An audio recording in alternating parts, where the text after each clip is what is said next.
SS Rajamouli Tollywood సినిమాకి world wide crazy market ని create చేసిన దర్శక ధీరుడు.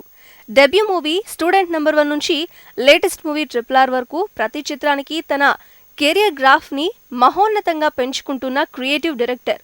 బ్లాక్ బస్టర్ చిత్రాల మేకర్ గా రికార్డుకెక్కిన అతని టాలెంట్ కి హ్యాట్స్ ఆఫ్ చెప్తుంటారు సినీ ప్రియులు.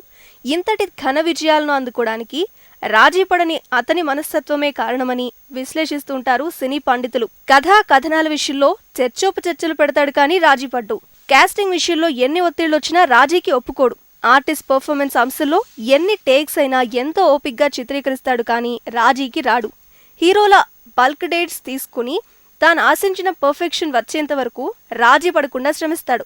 సినిమా మేకింగ్తో పాటు ప్రమోషన్లోనూ రాజీ పడకుండా ప్రచారాన్ని హోరెత్తిస్తాడు.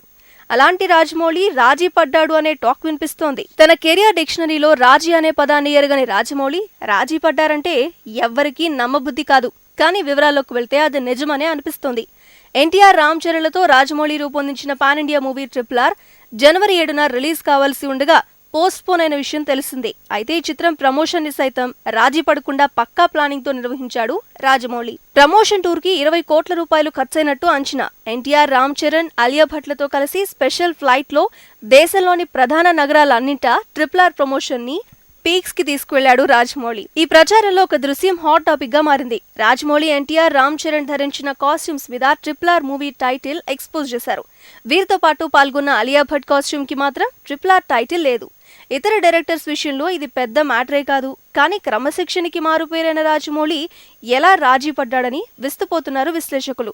తన షూటింగ్ లో లైట్ బాయ్ నుంచి హీరో వరకు అందరూ ఐడి కార్డులు వేసుకోవాల్సిందే. అలాంటి రాజమౌళి ఈ అమ్మడికి RRR లోగో విషయంలో మినహాయింపు ఎందుకిచ్చాడో అని ఆశ్చర్యపోతున్నారు క్రిటిక్స్.